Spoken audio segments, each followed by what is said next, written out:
اعوذ باللہ من الشیطان اللعین الرجیم بسم اللہ الرحمن الرحیم رب اشرح لی صدری ویسر لی امری واحلل عقدۃ من لسانی یفقہوا قولی ان اللہ وملائکتہ یصلون علی النبی یا ایھا الذین آمنوا صلوا علیہ وسلموا تسلیما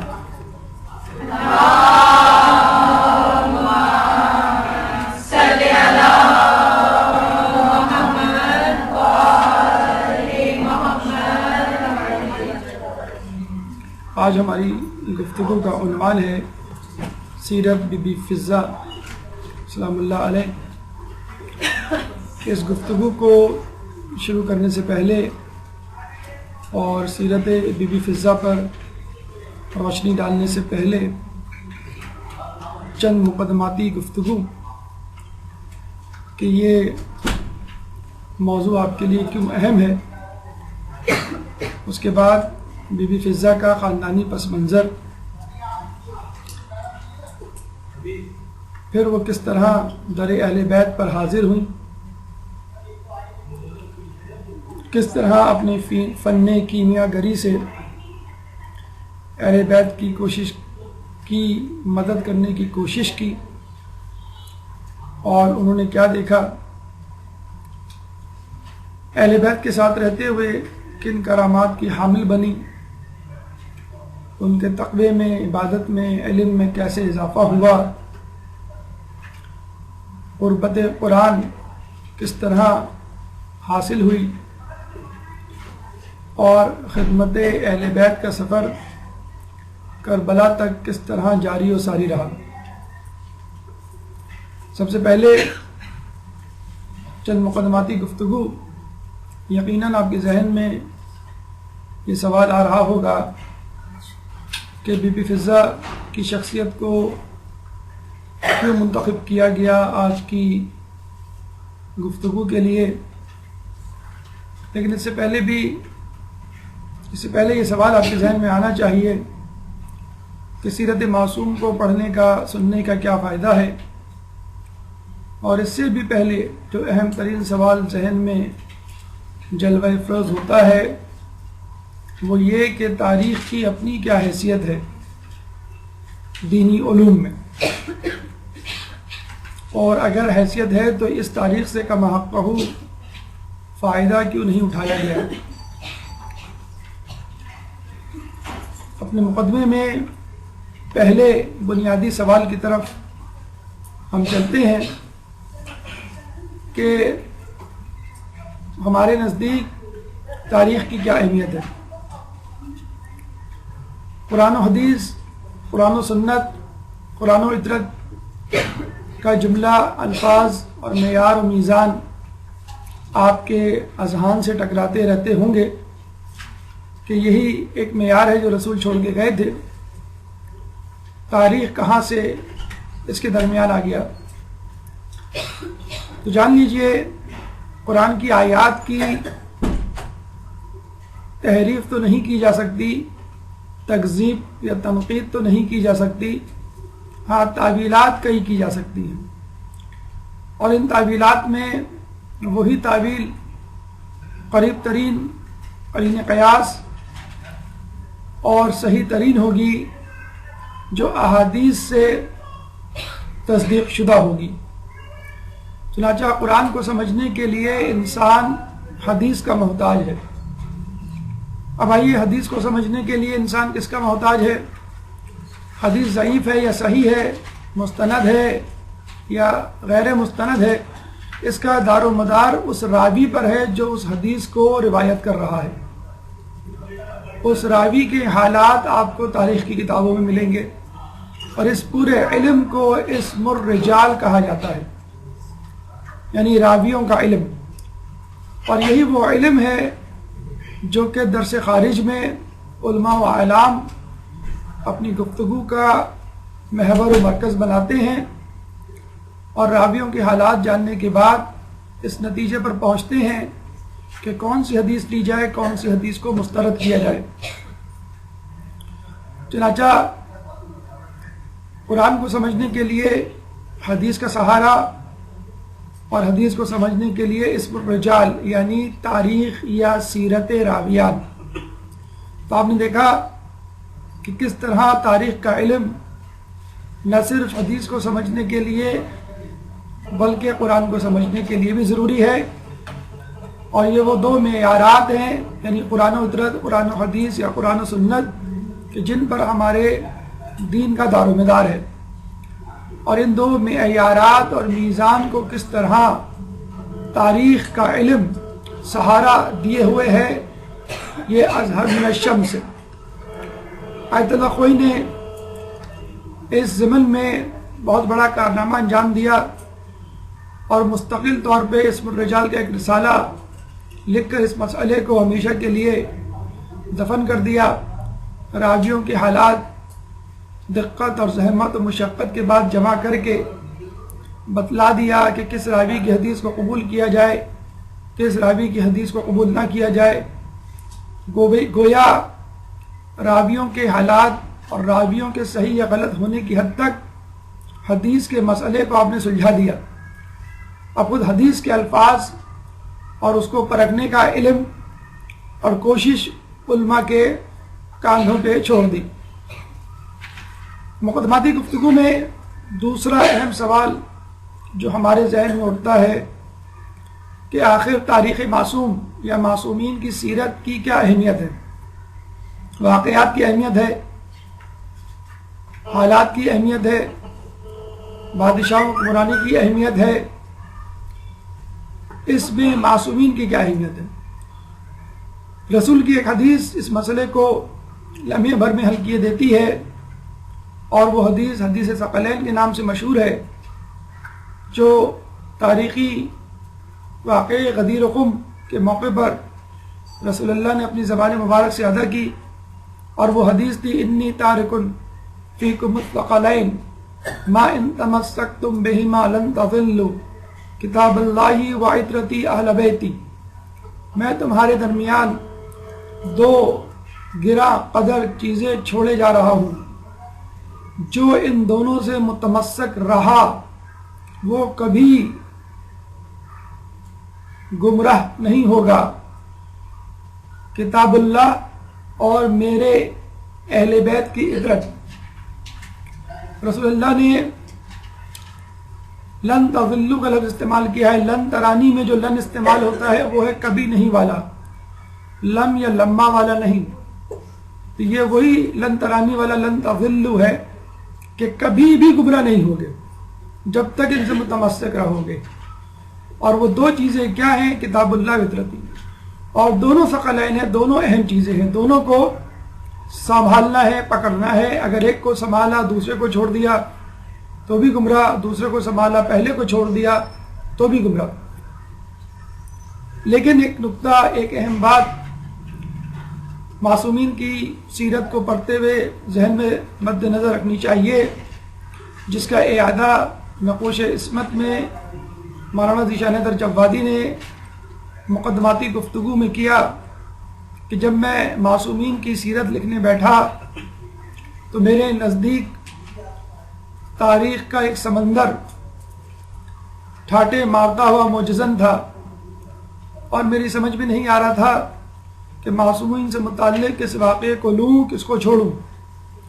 چنانچہ میں نے فیصلہ کیا ان واقعات کو ضبط تحریر لایا جائے کہ جو عملی اعتبار سے اہم ہے، جن سے کوئی عملی پیغام ملتا ہے اور جس کو پڑھ کر اور سن کر مومنین عملی زندگی میں استفادہ کر سکتے ہیں اور خود اپنی سیرت کو معصومین کی سیرت کے سامنے رکھتے ہوئے اس کو نکھار سکتے ہیں. چنانچہ انہوں نے ان واقعات کو اپنی کتاب نقوش عصمت میں جگہ دی کہ جس میں ہمارے لیے کچھ عملی پیغام تھے. چنانچہ لا حاصل بحثوں میں پڑھنے کی بجائے اگر ان واقعات کو لے لیا جائے کہ جن سے ہمارے مسائل حل ہوتے ہیں تو یہ ایک اہم ترین امر ہوگا جو ہم علم دین حاصل کرتے ہوئے انجام دے سکتے ہیں. تیسرا اہم سوال کہ ہم معصومین کی سیرت تو پڑھتے ہیں اور یقیناً ان کی سیرت اہم ہے، لیکن یہ غیر معصوم بیچ میں کہاں سے آ گئے؟ بی بی فضہ ہیں، قمبر ہیں، سلیمان فارسی ہیں، ابو ذر غفاری ہیں، مقداد بن اسود ہیں، مالک اشتر ہیں، حجر بن عدی ہیں، محسن تمار ہیں، وغیرہ وغیرہ. یہ غیر معصومین بیچ میں کہاں سے آ گئے؟ کیا معصومین کافی نہیں؟ تو اس کے لیے ایک بڑا اہم نعرہ، جواب، ضرب المثل یا بات جو اس وقت عوام میں گردش کرتی ہے وہ سنا دیا جائے تو آپ کو اندازہ ہو جائے گا کہ غیر معصوم کی تاریخ اور سیرت پڑھنا بھی کتنی زیادہ اہمیت کی حامل ہے. جب کسی شخص سے پوچھا جائے کہ آپ کی زندگی میں اہل بیت کی جھلک نہیں، آپ کی نمازیں، آپ کا روزہ، آپ کی عبادات میں وہ بات نہیں جو اہل بیت کی نماز، روزہ اور عبادات میں ہے، تو وہ شخص کہتا ہے کہاں وہ کہاں ہم. اور جب کہا جائے کہ مرنے کے بعد آپ کہاں جائیں گے تو وہ کہتا ہے جہاں وہ وہاں ہم. تو ایک طرف تو عملی زندگی میں آپ یہ دعویٰ کرتے ہیں کہ میرا ان امور سے کوئی تعلق نہیں کیونکہ یہ تو معصومین کے امور ہیں، یہ فرائض عبادات معصومین کی عبادات اور فرائض ہیں، اور پھر آپ جنت کے حقدار ہونے کا بھی دعویٰ کرتے ہیں. تو جنت بھی معصومین کے لیے، اس کو بھی ان کے لیے بخش دیں، چھوڑ دیں، اور وہاں جانے کی ضرورت نہ کریں کہ وہ معصومین کے لیے بنائی گئی ہے. تو جب جزا میں، انعام میں اور کچھ لینے کے معاملے میں آپ معصومین کے پیچھے جاتے ہوئے نظر آتے ہیں تو کیوں نہ عملی زندگی میں اور فرائض و واجبات کی ادائیگی میں ان کی طرف دیکھتے ہوئے کیوں نہیں نظر آتے؟ یہ تین اہم سوال کہ تاریخ کیوں اہم ہے، تاریخ معصومین کیوں اہم ہے، اور تاریخ غیر معصومین کیوں اہم ہے. چوتھا اہم سوال یا چوتھا اہم نقطہ جس کی طرف آپ کی توجہ مبذول کرانا مقصود ہے وہ ہے تاریخ کی کرپشن. تاریخ وہ مضمون ہے کہ جس میں ہر کسی نے دست درازی اور زیادتی کی ہے اور بے دھڑک قلم چلایا ہے. قرآن تو تھا نہیں کہ دل دھڑکنے لگے، حدیث تو تھی نہیں کہ ہاتھ کپانے لگے، تاریخ تھی جس نے چاہا جو چاہا لکھ ڈالا. اور اس خطا میں، اس لغزش میں وہ کچھ ہوا جو نہیں ہونا چاہیے، یعنی نااہل لوگوں کو اہل بنا دیا گیا اور اہل حقدار لوگوں کو نااہل قرار دے دیا گیا. جو برائی کے قابل تھے ان کی تعریف کے پل باندھے گئے، اور جو تعریف کے قابل تھے ان کو پستی کے اندھیروں میں دھکیل دیا گیا. پچھلے دنوں او لیول کی ایک نئی کتاب جب منظر عام پر آئی تو اس کے لیے ایک افتتاحی تقریب مقامی ایمبیسی میں رکھی گئی، اور وہاں پہ مصنف نے یہ کہا کہ اس کتاب کو لانچ کرنے کے لیے میں نے بڑی دقت اٹھائی، اور یہ کتاب آکسفورڈ یونیورسٹی کی کیبنٹ سے، ان کے بورڈ سے 3-4 مرتبہ ریجیکٹ ہوئی، اور ایک مرتبہ ریجیکٹ ہونے کا فقط جواز یا دلیل یہ تھی کہ ان صاحب نے اس کتاب میں ائمہ پر کافی زیادہ کچھ تحریر کر دیا تھا. انہوں نے کہا کہ آپ نے جو کچھ 12 اماموں سے متعلق لکھا ہے اس کو کم کر کے 2 یا 3 صفحات پر مشتمل کر دیں، محیط کر دیں. تو چنانچہ مصنف نے مجبوراً، جن کا تعلق شیعہ مکتبہ فکر سے نہیں تھا اور انہوں نے ہمارے ائمہ سے متعلق بہت کچھ لکھنے کی کوشش کی، انہوں نے مجبوراً اس مواد کو کم کیا. تو یہ Oxford university press, Oxford university cabinet نے کیوں جرت کی کہ او لیول کی اسلامیات کی کتاب میں ہمارے ائمہ کا تذکرہ کم کیا جائے؟ یہ خود ہمارے تاریخ دانوں کی غلطی ہے کہ جس کی وجہ سے ان کو یہ اقدام کرنا پڑا. جب آپ ان لوگوں کو، ان بزرگوں کو اپنی صفوں میں جگہ نہیں دیں گے، اپنی کتابوں میں ان کا نام عزت و احترام سے نہیں لیں گے، تو پھر یہی کچھ ہوگا کہ جو بزرگان دین ہیں، جو رہنمائی دین ہیں، جو اسلام کو زندہ کرنے والے ہیں، ان کو پیچھے کر دیا جائے گا. جب آپ کربلا کے واقعے کو ہی متنازع بنانے پر تل جائیں گے تو امام حسین کی جنت کی سرداری کو کون ثابت کرے گا؟ تو تاریخ کی کرپشن کا بنیادی طور پہ آغاز خود مسلمانوں سے ہوتا ہے کہ انہوں نے اس تاریخ میں چیپٹر اور ابواب بندی کی تو وہ بادشاہوں کے اعتبار سے کی، کتابیں لکھی گئیں تو حکمرانوں کے حساب سے لکھی گئیں، ائمہ اولیاء اللہ بزرگان دین کے حوالے سے کتابوں کو اور تاریخ کے ابواب کو ترتیب نہیں دیا گیا، اور نوبت یہاں تک پہنچ گئی کہ تاریخ کے ادوار کو حکمرانوں کے ادوار سے یاد کیا جاتا ہے، بزرگان دین کے واقعات سے نہیں۔ اس کا نتیجہ یہ نکلتا ہے کہ اگر کوئی شخص غیر مطمئن ہو کر اپنے طور پر تاریخ کو کھنگالنا شروع کرے اور بنیادی حوالہ جاتی کتابوں کی طرف رخ کرے اور اپنے ٹائم پر کوئی فیصلہ کرنے کی کوشش کرے، اور اگر تھوڑا سا دانشور ہو تو خود سے کتاب لکھ جانے کی جسارت کرے تو لوگ اس پر فتوے لگانا شروع کر دیتے ہیں۔ ایسا ہی کام مولانا مودودی نے خلافت و ملوکیت لکھ کر کیا، اور ان کے احاطہ تحریر میں جب کچھ بزرگان دین کے کارنامے اور ان پر تنقید شامل ہوئی تو لوگوں نے آپ پر کفر کے فتوے لگائے۔ انہوں نے دوسرے ایڈیشن میں ان کتابوں کا تعارف شائع کر دیا، ان 10 کتابوں کا، ان 10 تاریخ کی کتابوں کا کہ جن کتابوں سے انہوں نے اپنی کتاب کو ترتیب دیا، گو کہ وہ اس کتاب کے مؤلف تھے، مصنف نہیں تھے۔ انہوں نے کہا کہ میں نے جو کچھ لکھا ان کتابوں کو پڑھ کر، ان کتابوں کے حوالہ جات دیکھ کر لکھا، اس میں میرا اپنا کوئی قصور نہیں، فقط استدلال ہے جو میں نے قائم کیا ہے، جو غلط بھی ہو سکتا ہے، لیکن واقعات جو میں نے درج کیے ہیں وہ ان کتابوں سے کیے ہیں۔ چنانچہ اگر آپ اپنی غلطیوں کو خود سے تسلیم نہیں کریں گے تو لوگ آپ کو آئینہ دکھانا شروع کر دیں گے اور پھر آپ کو شرمندگی ہوگی۔ اس ضمن میں ہماری ذمہ داری کیا بنتی ہے؟ تقیہ اپنی جگہ، مصلحت اپنی جگہ، لیکن جب تاریخ میں ایسا موڑ آ جائے کہ جب آپ کو قربانی دینی پڑ جائے اور حق کو واضح کرنا ضروری ہو جائے تو پھر یہ آپ کی ذمہ داری ہے، چاہے آپ کا نقصان ہو جائے، آپ کی جان چلی جائے، آپ حق کو واضح کریں۔ ایسا ہی کام ابن سکیت نے بادشاہ متوکل عباسی کے دور میں کیا کہ جب وہ ان کے 2 بیٹوں کو پڑھا رہے تھے، معتز اور مؤید۔ بادشاہ کے کسی نے کان بھرے کہ ابن سکیت مذہب اہل بیت کا ماننے والا ہے اور اس نے اپنے دونوں بیٹوں کے دلوں میں اہل بیت کی محبت ڈال دی ہے اور وہ اپنے مذہب کو چھوڑ چکے ہیں۔ متوکل نے خود سے اس مسئلے کو حل کرنے کی کوشش کی اور امر حقیقی معلوم کرنے کا ارادہ کیا۔ ایک دن وہ خود ابن سکیت جب ان کے دونوں بیٹوں کو پڑھا رہے تھے پہنچ گیا اور پوچھنے لگا کہ میرے بیٹے کیسے جا رہے ہیں؟ ابن سکیت نے تعریف کی، ماشاءاللہ دونوں بیٹے بہت اچھے جا رہے ہیں، سبق یاد کرتے ہیں، مجھے سناتے ہیں، سیرت و کردار میں بھی تبدیلی آئی ہے۔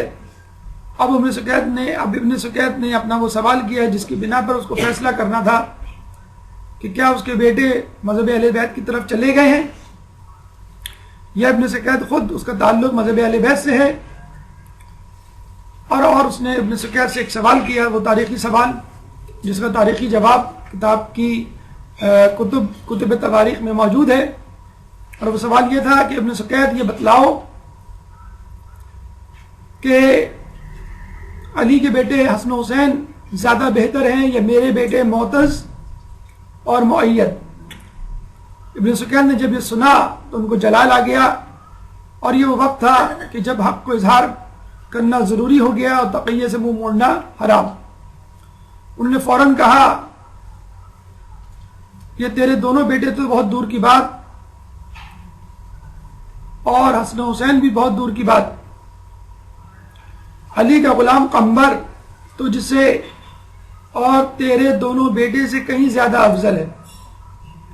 یہ وہ تاریخی جملہ ہے جو تاریخ کی کتابوں میں ثبت ہو گیا، اور اس کے بعد کسی بادشاہ کو اپنے بیٹوں کو حسن و حسین سے تقابل کرنے کی جرت نہ ہوئی۔ لب لباب خلاصہ کلام یہ ہے کہ انسان کو اپنے مرتبہ مقام کو پہچاننا چاہیے، اہل بیت کے مرتبہ مقام کو پہچاننا چاہیے، اور اگر آپ کے اندر کوئی خوبی ہے تو اس کو مان لیجئے، اور اگر خامی ہے تو اس کو خوبی سے زیادہ بدرجہ اولا تسلیم کر لیجئے، ورنہ بہت شرمندگی ہوگی۔ ایک لطیفہ اس ضمن میں عرض کرتے چلیں، ایک صاحب کو ان کے دوستوں نے گھیر لیا کہ آپ کو دعوت کرنی ہے، بڑے دنوں سے آپ ٹال رہے ہیں۔ چاروں لاچار انہوں نے دعوت قبول کر لی، یعنی ٹھیک ہے ہم آپ کی دعوت کریں گے۔ مقرر دن مقرر وقت پہ لوگوں کو دوستوں کو بلا لیا۔ عین دعوت والے دن بیگم کو بتلایا تو وہ بہت ناراض ہوئی کہ آپ نے مجھے عین وقت پہ بتلایا، مہینے کی آخری تاریخیں ہیں، قرضوں میں جکڑ چکے ہیں، آپ کو ضرورت کیا تھی دعوت کرنے کی، اور گھر میں تو پکانے کو کچھ نہیں ہے سوائے دال کے۔ تو انہوں نے کہا کہ ایسا کرو، دال ہی پکا دو، لیکن کم از کم کچھ بہانہ تو بناؤ کہ میں اپنے دوستوں کو منہ دکھانے کے قابل رہوں۔ کہیں گے ٹھیک ہے میں ایسا کروں گی، جب کھانے کا وقت آئے گا تو دیگچی خالی گرا دوں گی، آپ پوچھئے گا ڈرائنگ روم سے کہ کیا گرا، میں کہوں گی قورمے کی دیگ۔ تھوڑی دیر بعد پھر دوسری خالی دیگچی گراؤں گی، آپ پوچھئے گا کیا گرا، میں کہوں گی اب بریانی گر گئی۔ اور جب تیسری مرتبہ وقت آئے گا کچھ گرنے کا تو آپ کہہ دیے گا بھائی اس سے پہلے کچھ گرے لے آؤ، جو بچا ہے کیا بچا ہے، تو میں کہوں گی دال بچی ہے، کہنے ٹھیک ہے کوئی بات نہیں دال ہی لے آؤ۔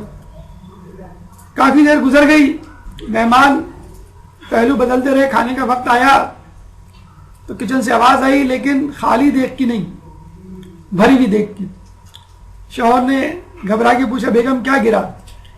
بیگم کچن سے ڈرائنگ روم میں آئی، ہانپتے کانپتے روتے ہوئے بولی کیا گرنا تھا دال ہی گر گئی۔ کیا گرنا تھا دال ہی گر گئی، اتنی زیادہ پلاننگ کی آپ نے کوئی فائدہ نہیں ہوا۔ تو اگر آپ اپنا جسے کہتے ہیں کہ سراپا پہلے دیکھ لیجئے اور اپنی خامیوں کو پہلے تسلیم کر لیجئے، تو پھر دوسروں کو انگلی اٹھانے کی نوبت نہیں آئے گی۔ اب آئیے بی بی فضہ کے حوالے سے اپنی گفتگو کا آغاز کرتے ہیں۔ سب سے پہلے ان کا خاندانی پس منظر، لیکن اس سے پہلے ایک صلوات۔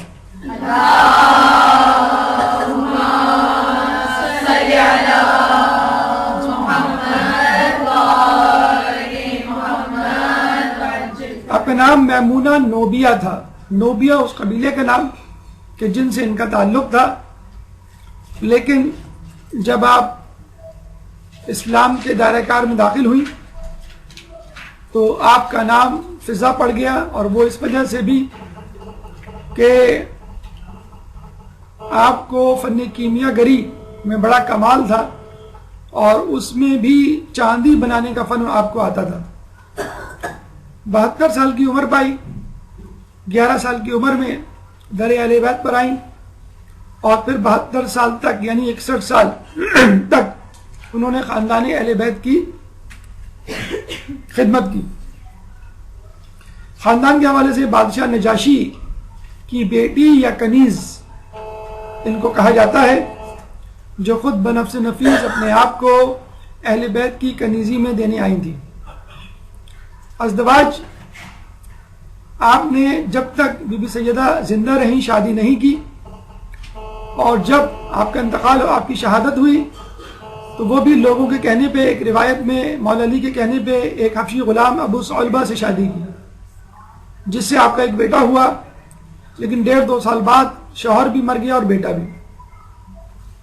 اس کے بعد ایک دوسرے حبشی غلام ابو صلیح عطفانی سے شادی کی،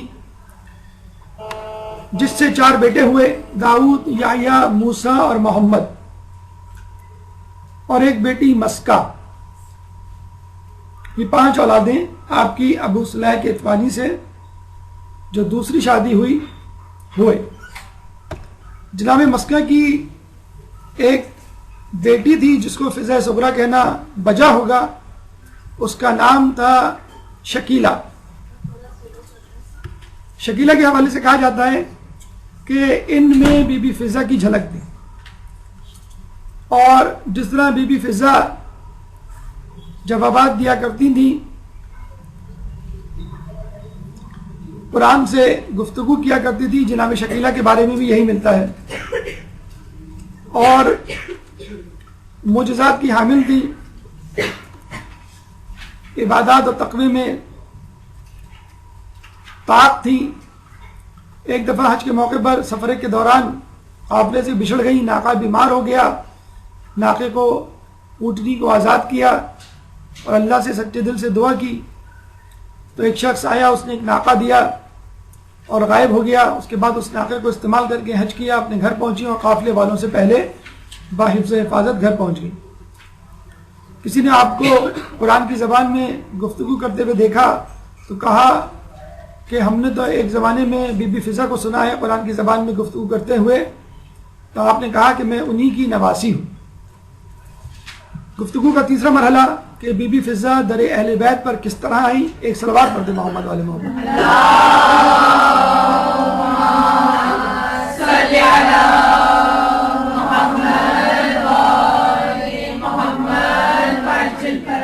کہتے ہیں کہ ایک دفعہ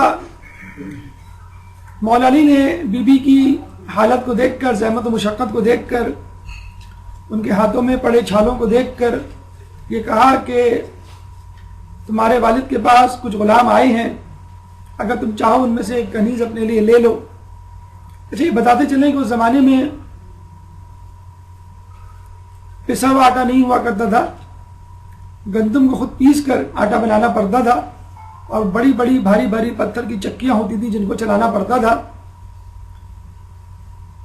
آج کل کے زمانے کی طرح پکی پکائی روٹیاں، بلکہ اب تو روٹی میکر آ گیا ہے، اس سے آپ جو ہے شوہر حضرات بڑے آرام سے روٹی بنا سکتے ہیں.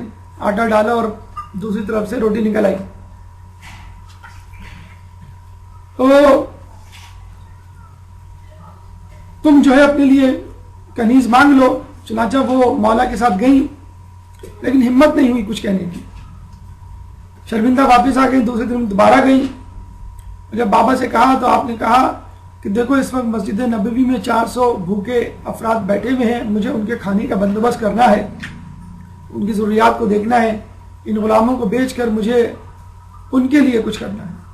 اور تمہارے حق کے کم ہونے کا اندیشہ نہ ہوتا تو میں تمہیں ایک کنیز دے دیتا اور تم اپنے شوہر کے حق کی بابت قیامت میں کیا جواب دو گی اس کا خیال رکھو.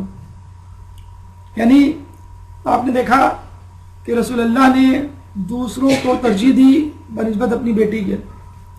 آپ نے دیکھا کہ فاطمہ کو انہوں نے سمجھایا کہ دیکھو تم اس بات کی زیادہ فکر کرو کہ تمہارے فرائض کیا ہیں بنسبت اس کے کہ تمہارے حقوق کیا ہیں. اپنی ذمہ داریوں کی طرف دیکھو نہ کہ ان سہولیات کی طرف. یہ آج کل کی خواتین کے لیے بہت اچھا پیغام ہے کہ جب وہ سسرال جاتی ہیں شوہر سے ڈیمانڈ کرتی ہیں اور اپنے حقوق جتاتی ہیں کہ میرے لیے اتنے کپڑے، میرے لیے یہ کھانے، میرے لیے ایسا گھر، میرے لیے ایسی گاڑی اور میرے لیے یہ سہولیات، اور خود آپ کی اپنی ذمہ داری اس سے آپ کو آگاہی نہیں ہوتی.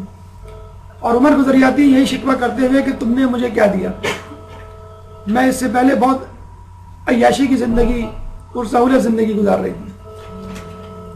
جاتے جاتے رسول نے کہا کہ میں تمہیں ایک تسبیح دے دیتا ہوں، اور اس تسبیح میں 34 مرتبہ اللہ اکبر، 33 مرتبہ الحمدللہ، 33 مرتبہ سبحان اللہ. اور وہ تسبیح ہے کہ جس نے نہ صرف فاطمہ بلکہ حقیقت میں ان کے ماننے والوں کو فائدہ دیا. چنانچہ یہ تسبیح لے کر وہ جب آئے تو آج کل کے داماد اگر ہوتے تو یہی کہتے کہ تمہارے ابا کے پاس سب کچھ ہے، اگر وہ ہماری مدد کر دیتے تو کیا جاتا، مجھے اسکوٹر دلا دیتے، مجھے گاڑی دلا دیتے، مجھے جاب دلوا دیتے یا مجھے قرض دے دیتے وغیرہ وغیرہ. تو اس طرح کی جملے بازی یا تان سے کام لیتا. لیکن مولا نے کیا فرمایا کہ دیکھو ہم تمہارے والد کے پاس دنیا کی چیز لینے گئے تھے اور اللہ نے ہمیں آخرت کا ثواب دے دیا. کتنا مبارک ہے یہ جوڑا کہ جو ہر حالت میں خوش رہنا جانتا ہے. اور پھر رستے ہی میں یہ آیت اتری وَإِمَّا تُعْرِضَنَّ عَنْهُمُ ابْتِغَاءَ رَحْمَةٍ مِّن رَّبِّكَ تَرْجُوهَا فَقُل لَّهُمْ قَوْلًا مَّيْسُورًا. سورہ بنی اسرائیل آیت نمبر 28. وَإِمَّا تُعْرِضَنَّ عَنْهُمُ ابْتِغَاءَ، اور اگر تمہیں ان لوگوں سے پہلو تہی کرنی پڑے رحمتًا من ربک ترجوها، اس انتظار میں کہ تمہارے پروردگار کی طرف سے رحمت آئے، فقل لهم قولا میسورا، جس کے تم امیدوار ہو تو ان سے نرم انداز میں بات کرو. یعنی اگر تم کو امکان ہے کہ آج نہیں تو کل، کل نہیں تو پرسوں میرے پاس فراغت ہوگی، میرے پاس کچھ ایسی چیزیں آ جائیں گی کہ میں ان لوگوں کی مدد کر سکتا ہوں یا مدد کی حامی بھر سکتا ہوں جن کو آج میں انکار کر رہا ہوں، تو ایسے لوگوں کو نرمی سے سمجھاؤ، نرمی سے بات کرو تاکہ ان کے دل کو ٹھیس نہ پہنچے۔ رسول اللہ سمجھ گئے کہ اب میرے پاس کشائش یا فراغت یا کھلا ہاتھ آنے والا ہے، اور جب بی بی فضہ ان کے پاس آئیں تو آپ نے بی بی فضہ کو اپنی بیٹی کے حوالے کر دیا۔ یہاں پر ایک بات سمجھنے کی ہے کہ اگر رسول چاہتے تو پہلے دن ہی حوالے کرتے تھے، کیا ان کو وحی الہی کے طور پہ، علم غیب کے طور پہ اس کا علم نہیں تھا؟ گویا وہ بتلانا چاہ رہے تھے کہ دیکھو اگر میں پہلے دیتا تو لوگ الزام لگاتے اپنی بیٹی کی محبت میں دے دی کنیز، اور اب دی قرآن کی آیت اترنے کے بعد تو اب لوگوں نے کہا کہ قرآن کی آیت اتری تب دی۔ وما ينطق عن الهوى ان هو الا وحی یوحى۔ ایک درود پڑھ دے محمد والے محمد۔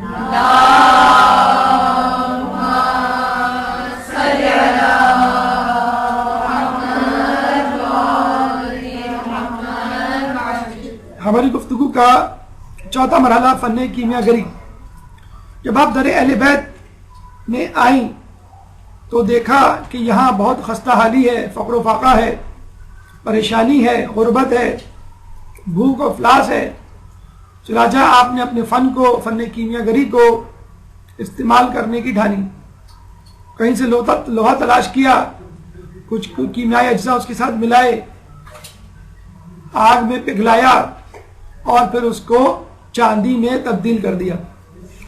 جب یہ تبدیل کر کر مولا علی کے پاس لے کر آئیں تو مولا علی نے ان سے کہا کہ ذرا یہ پتھر اٹھانا۔ انہوں نے نیچے پڑا ہوا پتھر اٹھایا، مولا نے اشارہ کیا اور وہ پتھر سونے کا بن گیا۔ بی بی فضہ بہت حیران ہوئی۔ ان کی حیرانگی میں اضافے کے لیے مولا نے کہا فضہ ذرا نیچے تو دیکھو، اور مولا نے جو ہے وہ اشارہ کیا تو نیچے ان کو چاندی اور سونے کے دریا بہتے ہوئے نظر آئے۔ تو یہ دریا بہتے ہوئے نظر آنے کا ایک اور جواز اور حکمت ہے کہ جو ہماری زمین ہے اس کا جو کور ٹیمپریچر ہے، سینٹر آف دا ارتھ، وہ 3000 ڈگری سینٹی گریڈ تک ہے۔ جب اتنا ٹیمپریچر ہوگا تو سونا اور چاندی لکوڈ فارم میں ہوں گے، نہ کہ سالڈ فارم میں۔ اور یہ بات آیا ہے، مولانا نے پھر بی بی فضہ کی حیرانگی کو دور کرتے ہوئے کہا کہ دیکھو یہ فقر و فاقہ اختیاری ہے نہ کہ اجباری، ہم پہ کوئی جبر نہیں، مجبوری نہیں۔ اگر ہم چاہیں تو سونے چاندی میں کھیل سکتے ہیں، لوگوں کو عطا کر سکتے ہیں، لیکن ہم نے فقر و فاقہ کو اپنایا ہے اور اس دنیا کو اپنے سے دور رکھا ہے۔ اور یہ بات ذہن میں رکھے کہ خود رسول اللہ کو جب کہا گیا کہ آپ نبوت بادشاہت کے ساتھ کریں گے یا فقیری کے ساتھ، تو رسول اللہ نے بادشاہت کو ٹھکرا دیا۔ حالانکہ بڑا آسان کام تھا بادشاہت کے ساتھ نبوت کو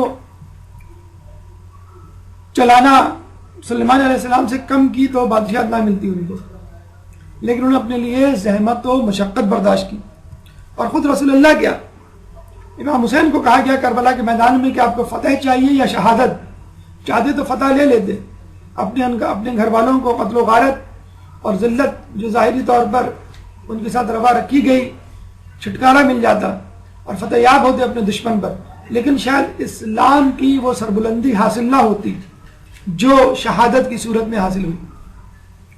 ہمیں کیا پیغام ملتا ہے رسول اللہ کی اس بے نیازی، مولا علی کے اس زہد اور امام مظلوم کی اس مظلومیت سے؟ دیکھیں ان تمام باتوں پر، سونا چاندی، دنیا اور کائنات پر تصرف ہونے کے باوجود فقر و فاقہ پر آدمی کیوں قائم رہتا ہے؟ چھوٹا سا واقعہ سنیے۔ ایک شخص مولا علی کے پاس آیا اور کہنے لگا میں فقر و فاقے کا شکار ہوں، میرے لیے کچھ کیجئے۔ مولا نے پتھر اٹھا کے اس کے ہاتھ میں رکھ دیا اور وہ سونا بن گیا۔ خوشی خوشی گیا، سونے کو بیچا، اپنی ضروریات پوری کی۔ پھر کچھ دنوں بعد آیا، کہنے لگا مولا پھر دوبارہ فقر و فاقے کا شکار ہوں، کچھ کیجئے۔ مولا نے پتھر اٹھا کے اس کے ہاتھ میں رکھا، پھر وہ سونا بن گیا۔ پھر خوشی خوشی بازار گیا، اس کو بیچا، اپنی ضرورت کو پورا کیا۔ کچھ دنوں بعد خود آیا، دوبارہ آیا، کہنے لگا مولا مجھے بار بار آتے ہوئے شرمندگی ہوتی ہے، کیوں نہ آپ سونا بنانے کا فن مجھے سکھا دیں۔ مولا نے کہا کہ تمہیں اس کے لیے میرے ساتھ کچھ دن رہنا پڑے گا۔ وہ تیار ہو گیا، کچھ دن رہنے کے بعد جانے لگا تو مولا نے کہا کہ میں نے تمہیں ابھی سونا بنانے کا فن تو سکھایا نہیں۔ تو اس شخص نے کہا کہ اب مجھے اس کی ضرورت نہیں۔ جو در اہل بیت پہ آ کے رک جائے اور ان کی اصل منزلت کو دیکھ لے، پر پھر اس کے سامنے سونا چاندی بچوں کے کھلونے سے زیادہ حیثیت نہیں رکھتے، اس کے لیے سونا چاندی اور پتھر برابر ہوتے۔ رسول کے ساتھ ایک صحابی جا رہے تھے، رستے میں پتھر نظر آیا تو رسول کے صحابی نے کہا کہ میرے سامنے سونا اور پتھر برابر ہے۔ تو رسول نے کہا اب تم آزاد مرد ہو، یعنی آزاد ہو اپنی خواہشات سے، اپنی تمناؤں سے، اپنے نفس سے، دنیا کی محبت سے، ہر قسم کے ظلم و ستم سے، مشکلات سے، وسوسوں سے۔ ایسا انسان جس کے سامنے دنیا کی کوئی عزت نہ ہو وہ آزاد ہوتا ہے۔ امام کو ایک بادشاہ نے کہا کہ آپ مجھ سے ڈرتے کہ نہیں، کیوں نہیں؟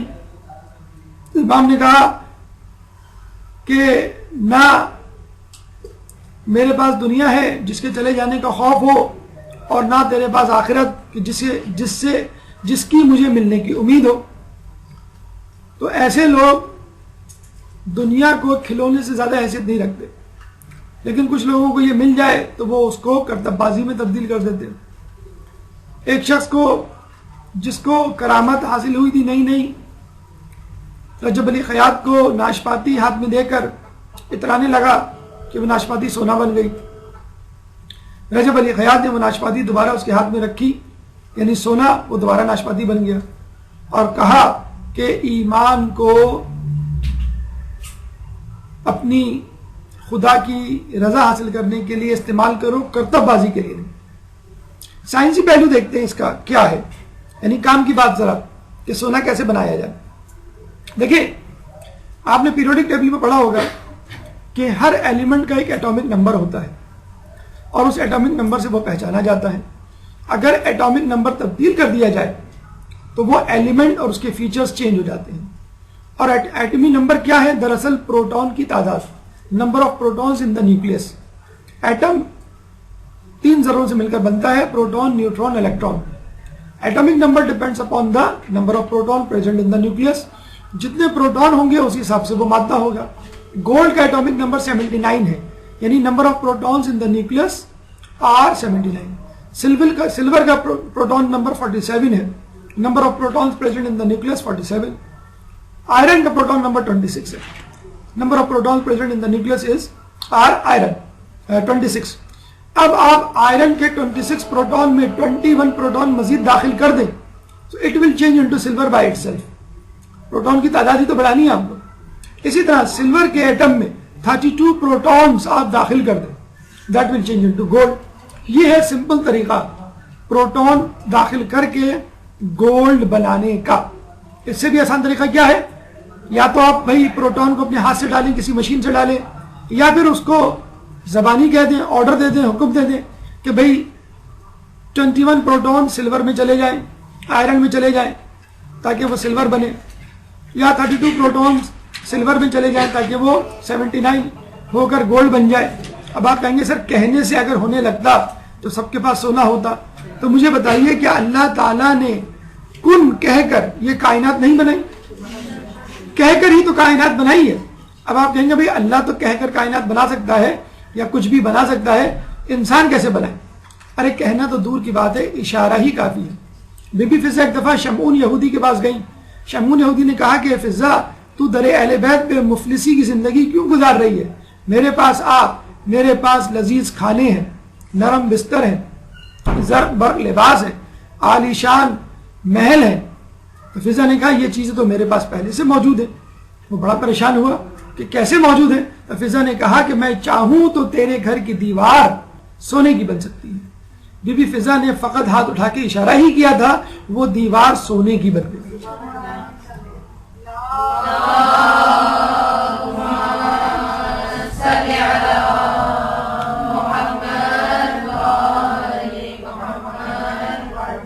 چھٹے امام اپنے اصحاب کے ساتھ بیٹھے ہوئے تھے، کہنے لگے کہ مومن میں اتنی قابلیت ہوتی ہے کہ اگر وہ سامنے کھڑے ہوئے درخت کو اشارہ کرے تو وہ درخت اس کے سامنے آ کر کھڑا ہو جائے.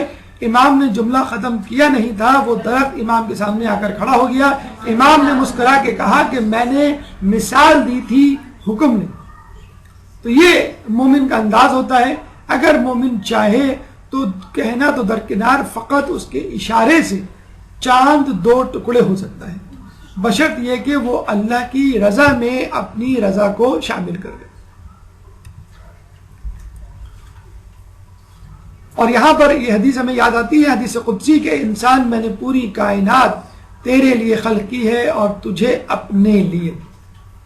تو تمام چیزیں جو کائنات میں موجود ہیں ان کے اوپر مومن کو مکمل طور پہ تصرف حاصل ہے، بشرط یہ کہ وہ اللہ کا بندہ اور نیکوکاروں میں شامل ایک صالح انسان بن جائے. اگر وہ فاسق و فاجر ہوگا تو کبھی بھی یہ چیزیں اس کے تصرف پہ نہیں آئیں گی.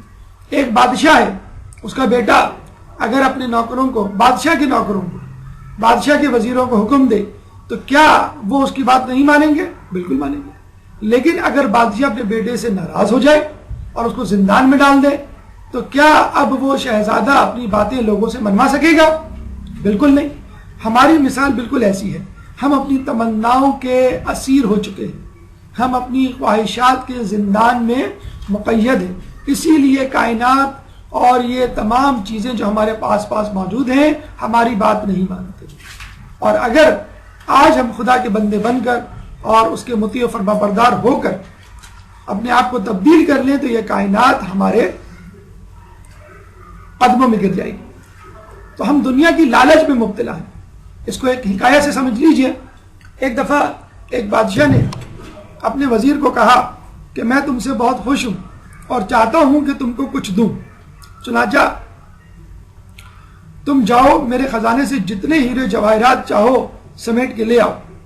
جب وہ گیا تو وہاں پہ موجود خزانچی نے کہا وزیر خزانہ نے کہ تم یہاں سے جتنے چاہو جواہرات لے کے جا سکتے ہو، لیکن ضروری ہے مغرب سے پہلے تم اس خزانے سے اپنی چیزیں سمیٹ لینا. اگر مغرب ہو گئی اور سورج غروب ہو گیا تو پھر تمہیں اجازت نہیں ہوگی. جب اندر داخل ہوا تو اس نے دیکھا ایک کھانے کا کمرہ ہے جس میں لذیذ کھانے تیار رکھے ہوئے ہیں. آگے ایک اور کمرے میں گیا تو استراحت کا کمرہ تھا، بیڈ روم تھا، اس میں بہت ہی نرم بستر بچھا ہوا تھا. تیسرا کمرہ جواہرات کا تھا. اس نے کہا ابھی دوپہر کا وقت ہے، دن ہے، سورج نصف النہار پہ ہے، میں کچھ کھا لوں. چنانچہ وہ کھانے بیٹھ گیا. پہلی مرتبہ اتنے لذیذ کھانے بادشاہ نے پکوائے تھے جو آج تک اس نے نہیں کھائے تھے. اور جب اس نے پیٹ بھر کے بلکہ کچھ زیادہ ہی اپنی استطاعت سے گنجائش سے کھا لیا تو اس کو غنودگی نے ستایا. اس نے کہا چلے تھوڑا سا آرام کر لیتا ہوں، ابھی دوپہر ہے، شام میں اٹھ کر ہیرے جواہرات سمیٹ لوں گا. چنانچہ وہ سو گیا اور پھر ایسی نیند آئی کہ بس وہ سوتا ہی رہ گیا اور سورج غروب ہو گیا. اور جلدی جلدی وہ بھاگا خزانے کی طرف کہ ہیرے جواہرات سمیٹوں، لیکن وزیر خزانہ نے منع کر دیا کہ اب اس کا وقت گزر چکا، تم اپنا وقت استعمال کر چکے. آج کل کا انسان بھی اسی طرح زندگی گزار رہا ہے. ہیرے جواہرات نہیں جمع کر رہا بلکہ کھانے پینے اور سونے کی فکر میں. ہیرے جواہرات کیا ہیں؟ نیکیاں، عبادات اور فرائض. ہم انسان اپنی ضروریات میں پڑے ہوئے ہیں. اپنے کپڑوں کی زیادہ فکر ہے، اپنے کھانے کی زیادہ فکر ہے، اپنے آرام کی زیادہ فکر ہے اور اپنی سہولیات کی زیادہ فکر ہے.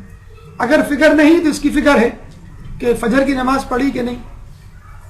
اگر فکر نہیں تو اس کی نہیں کہ میرا حجاب کیسا ہے. اگر فکر نہیں تو اس کی نہیں کہ میں ٹی وی پہ جو کچھ دیکھ رہا ہوں وہ دیکھنا چاہیے کہ نہیں. تو انسان اپنی راحت اور سکون، لذیذ کھانوں، نرم بستروں اور سہولیات میں گھن چکر بنا ہوا ہے صبح سے شام، اور اس طرح زندگی گزرتی چلی جاتی ہے. اور وہی یہی کہتا رہتا ہے ابھی تو بہت وقت ہے، ابھی نیکی کر لوں گا، ابھی تو بہت زندگی باقی ہے، اب نماز پڑھ لوں گا، ابھی تو بہت دن باقی ہیں، اب حجاب کر لوں گی، وغیرہ وغیرہ. اور یوں زندگی کا چراغ جو ہے وہ گل ہو جاتا ہے اور اس کا سورج غروب ہو جاتا ہے اور اس کو پتہ بھی نہیں چلتا. زندگی کی بھول بھلیوں میں وہ اتنا گم ہو چکا ہوتا ہے. ایسے لوگوں کے لیے کہ جو لوگ سونے چاندی، حکمرانی تخت و تاج کو کوئی اہمیت نہیں دیتے. یہ وہ لوگ ہوتے ہیں جو اللہ تعالیٰ کی معرفت سے آشنا ہو چکے ہوتے ہیں, اس کی معرفت کو درک کر چکے ہوتے ہیں. دو نیم ان کی ٹھوکر سے صحرا و دریا, سمٹ کر پہاڑ ان کی ہیبت سے رائی, دو عالم سے بیگانہ کرتی ہے دل کو, عجب چیز ہے لذت آشنائی. تو یہ انسان آج کل کا کہ پریشان ہے زندگی کو حاصل کرنے میں, اور اس کو ملتا وہی ہے جو تقدیر میں ہے. اللہ فرماتا ہے کہ انسان اگر تو چاہے کہ میری مرضی تیری مرضی میں داخل ہو جائے تو ایسا نہیں ہو سکتا, اور اگر تو چاہے کہ تیری مرضی میری مرضی میں داخل ہو جائے تو میں تمہیں وہ کچھ دوں گا جو تو چاہتا ہے, اور وہ کچھ بھی دوں گا جو میں تجھے دینا چاہتا ہوں. لیکن اگر تو چاہے کہ میری مرضی تیری مرضی میں داخل ہو جائے تو میں تجھے اپنی خواہشات کی تکمیل میں تھکا دوں گا, لیکن تیرے ہاتھ وہی کچھ آئے گا کہ جو تیری قسمت میں لکھا ہے. اس کے بعد پانچواں مرحلہ کرامات کے حوالے سے, لیکن ایک 5 منٹ کا وقفہ, اور اس کے بعد اپنی گفتگو جاری رکھیں گے. ایک درود پڑھ دیں محمد والے محمد.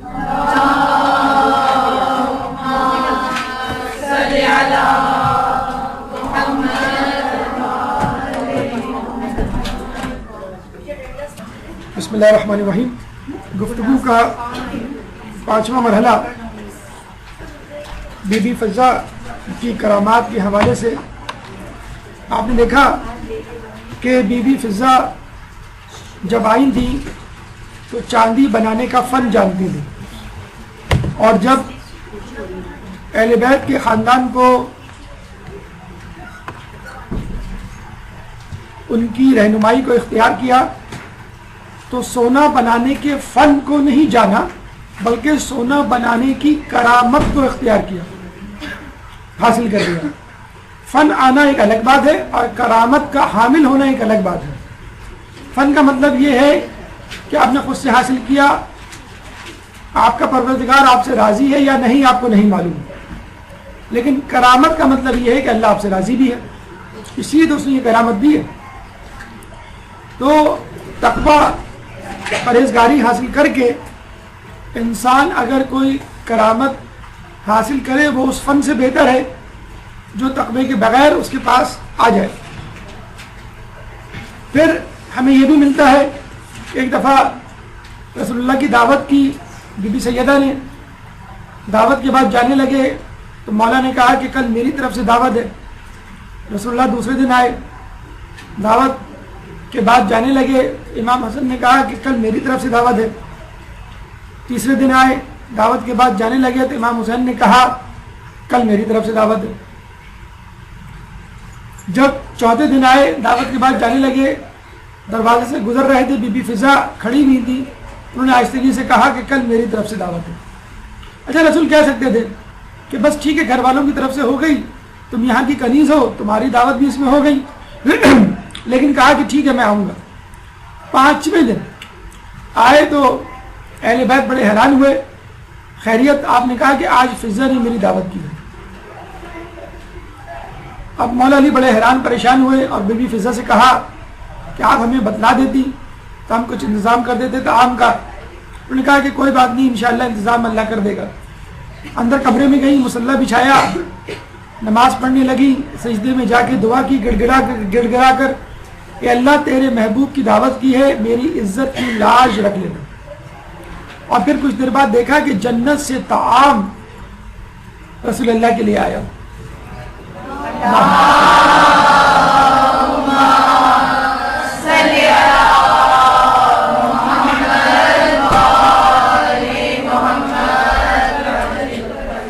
دیکھیں کھانے کا بندوبست کرنا ایک الگ بات ہے, اگر کوئی شخص دے کے چلا جاتا تو ایک بات الگ بات ہے, لیکن جنت کا طعام آنے کا مطلب یہ ہے کہ اللہ آپ سے راضی بھی ہے, اللہ نے آپ کی مشکل کو بھی حل کر دیا اور اللہ آپ سے ناراضی بھی ہے. تو یہ ہے بی بی فضہ کی ترقی اور رتبے میں اضافہ کہ جو در اہل بیت پر آنے کے بعد ہوئی. پہلے فن کیمیا جانتی تھی, اب کرامت ذہب یعنی سونا بنانے کی کرامت کی حامل ہے. پہلے جو ہے وہ نجاشی کے دربار میں تھی اور وہی کچھ کھاتی تھی جو نجاشی دیتا تھا. اب اہل بیت کے گھر میں ہیں اور کھانے جو ہیں وہ جنت سے آ رہے ہیں. جبھی رسول اللہ نے کہا تھا کہ خدا کا شکر ہے کہ جو مفہوم روایت کا ہے کہ اس نے میری بیٹی کی کنیز کو مریم بنت عمران کا سا درجہ دیا. ہم یہاں اس تنازع میں پڑے ہوئے ہیں کہ بی بی سیدہ کا درجہ زیادہ یا بی بی مریم کا. وہ اپنے زمانے کی عورتوں کی سردار, بی بی تمام زمانے کی عورتوں کی سردار. اس جھگڑے کو چھوڑیے, اس بات کا فیصلہ کیجئے کہ بی بی مریم کا رتبہ زیادہ یا بی بی فضا کا, کیونکہ دونوں کے لیے جنت سے طعام آئے خدا کی طرف سے. چھٹا مرحلہ بی بی فضا کا تقویٰ. جو بی بی فضا کو یہ کرامات حاصل ہوئی, یہ مرتبہ حاصل ہوا, یہ ان کا تقویٰ تھا جس کی وجہ سے ان کو یہ تمام چیزیں حاصل ہوئی. ایک واقعہ جو آپ تمام لوگ سنتے ہیں, سورہ دہر کا شان نزول. حسن حسین بیمار ہوئے تو آپ نے رسول اللہ نے بی بی سیدہ سے کہا کہ تم لوگ نظر مان لو. چنانچہ نظر مانی گئی 3 روزوں کی. حسنین ٹھیک ہوئے تو مولا نے, بی بی سیدہ نے روزے رکھنے شروع کیے آپ کے ساتھ. حسن حسین نے بھی روزے رکھے اور بی بی فضا نے بھی روزے رکھے. بی بی فضا کو کیا پڑی تھی روزہ رکھنے کی؟ وہ کنیز تھی, نظر نہیں مانی تھی. حسن حسین نے بھی آپ کہہ سکتے ہیں کہ کیا ضرورت تھی, چلے وہ اہل بیت میں سے تو تھے, معصوم تو تھے,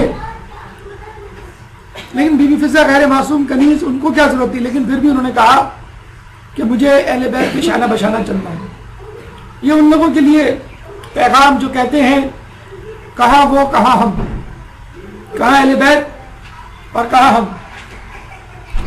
اگر آپ واقعی عجز و انکساری احترام کو ملحوظ خاطر رکھتے ہوئے کہتے ہیں کتنے مہر علی, کتنے تیری ثنا, گستاخ اکھیاں, کتنے جا لڑیاں, اگر اس طرح کہتے ہیں تو ٹھیک ہے, کوئی بات نہیں. واقعی آپ کا جو ہے وہ عجز و انکساری کا مقام ہے, لیکن آپ اس لیے کہتے ہیں کہ آپ کو بہانہ ہیلا مل جائے کہ آپ اپنے واجبات سے فرار حاصل کریں تو یقیناً غلط ہے. روزے رکھے اور اس کے بعد آپ نے دیکھا کہ پہلے دن ایک مسکین آیا, دوسرے دن ایک یتیم آیا, تیسرے دن ایک اسیر آیا. چنانچہ مولا نے اپنی روٹی دی, بی بی نے اپنی روٹی دی, حسن حسین نے اپنی روٹی دی اور بی بی فضا نے اپنی روٹی دی. مجھے یہ بتائیے پہلے دن جو مسکین آیا تھا وہ کیا 5 کی تعداد میں تھے؟ ایک مسکین تھا, ایک روٹی کافی تھی. بی بی نے دے دی, مولا دے دیتے, حسن حسین میں سے کوئی دے دیتا, لیکن تمام کی تمام لوگوں نے روٹیاں دی. ان اللہ یأمر بالعدل والاحسان وایتاء ذی القربى, اللہ تعالیٰ تم کو احسان, عدل اور احسان کا حکم دیتا ہے. تو عدل ہم جیسے لوگ کرتے ہیں اور احسان اہل بیت جیسے لوگ کرتے ہیں. چنانچہ ایک روٹی کا دینا عدل تھا اور 5 روٹیوں کا دینا احسان تھا, اور یہ اہل بیت کو زیب دیتا ہے کہ عطا کرنے, مانگنے سے زیادہ عطا کرے. چنانچہ 5 کی 5 روٹیاں پہلے دن, پھر دوسرے دن اور پھر تیسرے دن, اور تینوں دن فقط پانی پہ گزارا کیا. چوتھے دن مولا حسن حسین کو لے کے رسول اللہ کے گھر آئے تو رسول اللہ نے دیکھ کر بہت حیرانی کا مظاہرہ کیا. پیٹ پشت سے جا ملے تھے. ان کو لے کر بی بی کے گھر آئے, دیکھا ان کی بھی آنکھیں اندر کو دھسی ہوئی ہیں. اور اس موقع پر پھر یہ سورہ دہر نازل ہوئی. ان الابرار سے لے کے سعیکم مشکورہ کی 18 آیات ایک ساتھ اسی وقت اتری. اور یہ خصوصی آیات وَيُطْعِمُونَ الطَّعَامَ عَلَىٰ حُبِّهِ مِسْكِينًا وَيَتِيمًا وَأَسِيرًا, اور وہ لوگ اس اللہ کی محبت میں مسکینوں, یتیم اور قیدی کو کھانا کھلاتے ہیں. تو آپ نے دیکھا کہ اس آیت کے مصداق خود رسول اللہ نہیں ہے, اور یہ بڑی عجیب مصلحت ہے کہ لگتا ہے کہ شاید رسول یہ بتانا چاہ رہے تھے کہ دیکھو آیات فقط میرے لیے نہیں اترتی, اہل بیت کے لیے بھی اترتی ہیں. اور یہ سورہ اور یہ آیت تو خصوصی طور پہ یہ بھی بتلا رہی ہے کہ آیات فقط اہل بیت کے لیے نہیں، ان کی کنیزوں اور غلاموں کے لیے بھی اتر سکتی ہیں۔ قرآن کی آیات کے مصداق ہم لوگ بھی ہو سکتے ہیں، وہ لوگ جو اہل بیت کے ماننے والے اور ان کے نقش قدم پر چلنے والے ہیں۔ چنانچہ اس آیت کے بعد آیت نمبر 22 بھی پڑھنے، سوچنے اور غور و فکر کرنے کے قابل ہے کہ اللہ تعالیٰ فرماتا ہے إِنَّ هَذَا كَانَ لَكُمْ جَزَاءٌ وَكَانَ سَعْيُكُمْ مَشْكُورًا، یہ تو تمہاری نیکی کی جزا ہے اور ہم تمہارے بڑے مشکور ہیں، تمہاری کوشش شکر گزاری کے قابل ہے۔ اللہ فرماتا ہے لَإِن شَكَرْتُمْ لَأَزِيدَنَّكُمْ، کہ تم شکر کرو میں تمہیں اور دوں گا۔ تو جب انسان شکر کرے اللہ کا تو اللہ اور دیتا ہے، اور جب اللہ شکر کرے انسان کا تو اللہ کتنا دے گا۔ تو یہ یقیناً اتنا بڑا امر، اتنا بڑا احسان، اتنا بڑا کام کہ اللہ کو شکر ادا کرنا پڑا اپنی مخلوق کا۔ یہ ہے اہل بیت، اور یہ ہیں اہل بیت کے ساتھ ساتھ چلنے والے ان کے معصوم، غیر معصوم بندے۔ اس سورہ، اس آیت کی جو مخفی پہلو ہیں ان پہ ذرا نظر کیجئے کہ پہلی بات تو یہ کہ سورہ دہر 4 معصوم اور غیر معصوم کے لیے ہے، یعنی بی بی فضہ معصوم نہیں تھی پھر بھی یہ آیت اتری۔ دوسرا پہلو کہ جب مسکین آیا تھا پہلے دن تو اس نے کہا تھا اے اہل بیت مجھے کھانے کے لیے کچھ دو، خدا تمہیں بہشتی کھانے دے گا۔ اور آپ نے دیکھا بی بی فضہ کے لیے کس طرح بہشتی کھانے آئے، کس طرح کھانے آئے۔ وہ کہتے نا کہ فقیر کسی امیر سے مانگ رہا تھا کہ مجھے 10 روپے دے دے اللہ تجھے کروڑوں دے گا، تو اس آدمی نے 10 روپے دیتے ہوئے کہا کہ مجھ سے زیادہ تو تم امیر ہو، میں تمہیں 10 دے رہا ہوں تم مجھے کروڑ دے رہے ہو۔ تو بعض اوقات جو ہے وہ فقیروں کی دعائیں بھی لگتی ہیں، تو اس فقیر کی دعا کیا لگی کہ بی بی فضہ کے لیے جنت سے کھانا آیا۔ 7واں مرحلہ قربت قرآن، لیکن اس سے پہلے ایک صلوات۔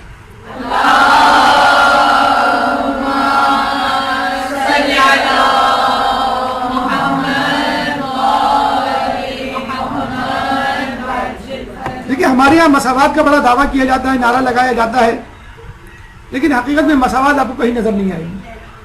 امریکہ میں گورے اور کالوں کی مساوات کا چکر ابھی تک چل رہا ہے، تعصب ابھی بھی جاری ہے۔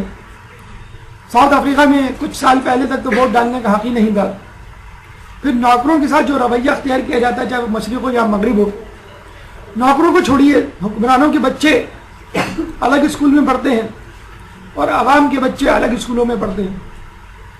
حکمرانوں کے لیے الگ ہاسپٹل ہوتے ہیں اور عوام الناس کے لیے سول جگہ جیسے ہاسپٹل ہوتے ہیں۔ حکمرانوں کے لیے منرل واٹر ہوتا ہے اور غریبوں کے لیے جوہر کا پانی ہوتا ہے۔ حکمرانوں کے لیے الگ تعلیم ہوتی ہے اور بچوں کے لیے، عوام الناس کے بچوں کے لیے ایک الگ تعلیم ہوتی ہے۔ بی بی فضہ کنیز تھی، اگر وہ چاہتی بی بی سیدہ تو یہ کہہ سکتی تھی بھائی تم اپنے کام سے کام رکھو، جس کام کے لیے آئی ہو بس وہی کام کرو، لیکن ایسا نہیں کیا۔ ان کو تعلیم بھی دی، ان کی تربیت بھی کی، اور اتنا بہتر قاری قرآن، حافظ قرآن، معلم قرآن بنایا کہ آج تک ان کو دنیا متکلمہ قرآن یا معلمہ قرآن کے حوالے سے یاد رکھتی ہے۔ 20 سال اور ایک روایت کے مطابق 30 سال تک آپ نے قرآن کے لہجے میں قرآن کی آیات میں گفتگو کی۔ ایک واقعہ بڑا دلچسپ آپ کی معلومات کے لیے، ایک دفعہ وہ جا رہی تھی حج بیت اللہ کے ارادے سے، قافلے سے بچھڑ گئی۔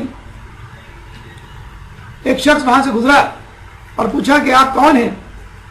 آپ نے جواب دیا فقل سلام فسوف یعلمون، سلام کہو بس تمہیں انہیں معلوم ہو جائے گا، یعنی اس کو چاہیے کہ پہلے وہ سلام کرتا۔ پھر اس نے کہا آپ یہاں کیسے آ گئی؟ آپ نے کہا فمن یہد اللہ فما لہ من مضل، جس کی ہدایت اللہ کرے اسے گمراہ کرنے والا کوئی نہیں۔ کہنے کا مطلب یہ ہے کہ میں اپنے قافلے سے بھٹک کر یہاں آ گئی۔ پھر اس نے پوچھا، اس کو شک ہوا کہ کوئی جن بھوت پریت تو نہیں کہ آپ جنوں میں سے ہیں یا انسانوں میں سے؟ تو آپ نے قرآن کی آیت پڑھی یا بنی آدم خذوا زینتکم، اے نبی آدم، اے بنی آدم، اپنے آپ کو سجائے رکھو، یعنی میں بنی انسان میں سے ہوں۔ پھر اس نے پوچھا آپ کہاں سے تشریف لائیں؟ تو آپ نے جواب دیا ینادون من مکان بعید، میں دور دراز مقام سے دور دراز مقام سے پکارے جاتے ہیں، یعنی وہ کسی ارب و جوار کی رہنے والی نہیں تھی، یہیں کی باسی نہیں تھی، بلکہ کہیں دور سے آئی تھی، مسافر تھی۔ پھر اس نے پوچھا کہ کہاں کا ارادہ ہے؟ آپ نے جواب دیا وَلِلَّهِ عَلَى النَّاسِ حِجُّ الْبَيْتِ، لوگوں پر اللہ کی طرف سے حج بیت اللہ فرض کیا گیا ہے، یعنی میں حج بیت اللہ کے ارادے سے جا رہی ہوں۔ پھر اس نے پوچھا آپ کتنے دن سے سفر میں ہیں؟ آپ نے کہا وَلَقَدْ خَلَقْنَا السَّمَاوَاتِ وَالْأَرْضَ وَمَا بَيْنَهُمَا فِي سِتَّةِ أَيَّامٍ، اور بتحقیق ہم نے آسمانوں اور زمینوں کو اور جو کچھ ان دونوں کے مابین ہے ان کو 6 دنوں میں تخلیق کیا، پیدا کیا، یعنی 6 دنوں سے وہ مسلسل سفر میں تھی۔ پھر اس نے کہا کہ آپ کچھ کھائیں گی؟ تو آپ نے کہا وَمَا جَعَلْنَهُمْ جَسَدًا لَيَأْكُلُونَ الطَّعَامَ، اور ہم نے ان کے جسم ایسے نہیں بنائے کہ وہ کھانا نہ کھا سکے، یعنی ان کو بھوک لگ رہی تھی اور ان کو کھانے کی حاجت تھی۔ پھر اس نے پوچھا آپ، یعنی وہ پھر کھانے کے بعد اونٹ پر سوار ہو گیا اور یہ پیدل تھی، چنانچہ اونٹ بنسبت انسان کے تیز چلتا ہے، وہ پیچھے رہ گئی، تو اس نے پیچھے مڑ کے کہا کہ آپ ذرا تیز تیز قدموں سے چلیں۔ تو بی بی نے کہا لا یکلف اللہ نفسا الا وسعها، اللہ کسی کو اس کی وسعت سے زیادہ تکلیف نہیں دیتا۔ پھر وہ سمجھ گیا کہ یہ بیچاری پیدل ہے، میں اونٹ پر ہوں، اچھا نہیں لگتا۔ اس نے کہا آپ بھی میرے ساتھ اونٹ پر بیٹھ جائیں۔ تو آپ نے کہا لو کان فیہما آلہۃ الا اللہ لفسدتا، اگر زمین و آسمان میں اللہ کے سوا کوئی اور خدا ہوتا تو دونوں کا نظام برباد ہو جاتا، یعنی ایک اونٹ پر ہم دونوں کا بیٹھنا مناسب نہیں۔ چنانچہ وہ سمجھ گیا اور وہ نیچے اتر گیا اور کہا کہ آپ اونٹ پر سوار ہو گئے۔ جب وہ اونٹ پر بیٹھی تو انہوں نے کہا سبحان الذی سخر لنا ھذا وما كنا له مقرنین، پاک ہے وہ ذات جس نے یہ سواری ہمارے لیے مسخر کی۔ پھر رستے میں اس نے پوچھا کہ جس قافلے سے آپ آئی ہیں اس قافلے میں آپ کا کوئی واقف کار اس وقت موجود ہے؟ تو آپ نے کہا یا داؤد انا جعلناک خلیفۃ فی الارض، اے داؤد ہم نے تم کو زمین میں خلیفہ مقرر کیا، یہ ان کے پہلے بیٹے کا نام۔ پھر کہا وما محمد الا رسول، اور حضرت محمد نہیں ہے مگر پیغمبر، محمد یعنی ان کے دوسرے بیٹے کا نام۔ یا یحییٰ خذ الکتاب، اے یحییٰ کتاب کو مضبوطی سے پکڑو، یحییٰ یعنی ان کے تیسرے بیٹے کا نام۔ یا موسیٰ انی انا ربک، اے موسیٰ بے شک میں تمہارا رب ہوں، موسیٰ ان کے چوتھے بیٹے کا نام۔ اور اس نے مزید تصدیق کے لیے پوچھا کہ کیا یہ آپ کے بیٹے ہیں؟ تو آپ نے جواب دیا المال والبنون زینت الحیات الدنیا، مال اور اولاد زندگانی دنیا کی زیب و زینت ہے۔ اور وہ سمجھ گیا کہ یہ ان کے بیٹے ہیں، اور جب وہ ان کو قافلے سے ملانے لے گیا اور ان کے چاروں بیٹے آئے تو بی بی فضہ نے اپنے بیٹوں کو دیکھ کر کہا یا ابت استاجرہ ان خیر من استاجرت القوی الامین، اے ابا اس کو اجرت پہ رکھ لیجئے، کیونکہ اچھا مزدور جسے آپ اجرت پر رکھیں وہی ہے جو طاقتور بھی ہو اور امانت دار بھی ہو۔ یعنی وہ چاہ رہی تھی کہ اس شخص کو میری حفاظت، سواری، بہم پہنچانے اور غذا فراہم کرنے کے طور پہ کچھ اجرت دے دی جائے۔ جب انہوں نے اجرت دی تو انہوں نے کہا کہ تھوڑی سی اجرت میں اضافہ کر دیا جائے، اور آپ نے کہا واللہ یضاعف لمن یشاء، خدا جس کے لیے چاہتا ہے اور بڑھا دیتا ہے، یعنی دگنا کر دیتا ہے۔ اور اس طرح انہوں نے یعنی ان کے بیٹوں نے اس اجرت کو دگنا یا زیادہ کر دیا۔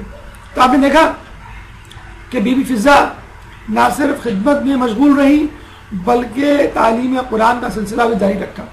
یہ ہمارے لیے، ہماری اولادوں کے لیے، ہمارے نسلوں کے لیے ایک نصیحت ہے، ایک پیغام ہے کہ ہم انگلش کے جملے یاد کر لیتے ہیں اور دوسرے لوگوں کو گانوں کے بول، اشعار، لہو و لعب پہ مشتمل گانے یاد ہو جاتے ہیں، تو کیوں ہم کو آیات قرآنی نہیں یاد ہوتی؟ قرآنی آیات جو ہماری روزمرہ کی زندگی کے معمولات سے بہت زیادہ لگا کھاتی ہو، اس سے استفادہ کیا جا سکتا ہو، اگر ایک آیت روزانہ بھی یاد کریں تو بھی آپ کو پورے سال میں 365 آیات یاد ہو جائیں گی، یعنی تقریباً دن بھر میں ہونے والے تمام امور سے متعلق کوئی نہ کوئی آیت. کتابیں موجود ہیں موضوعاتی آیات کے نام سے. اگر آپ اپنے بچوں کو خصوصی طور پہ چھوٹی چھوٹی آیات اپنے بچوں کو یاد کروائیں اور ان سے پریکٹس کے طور پہ پوچھیں, خود اپنے طور پہ بھی یاد کریں, تو روزانہ صرف ایک آیت آپ بھی اس کا ورد کریں.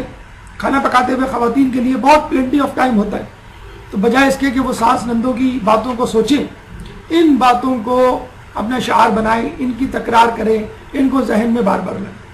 ہماری گفتگو کا 8واں مرحلہ بی بی فضہ کی خدمت در کربلا. ایک درود پڑھ دے محمد والے.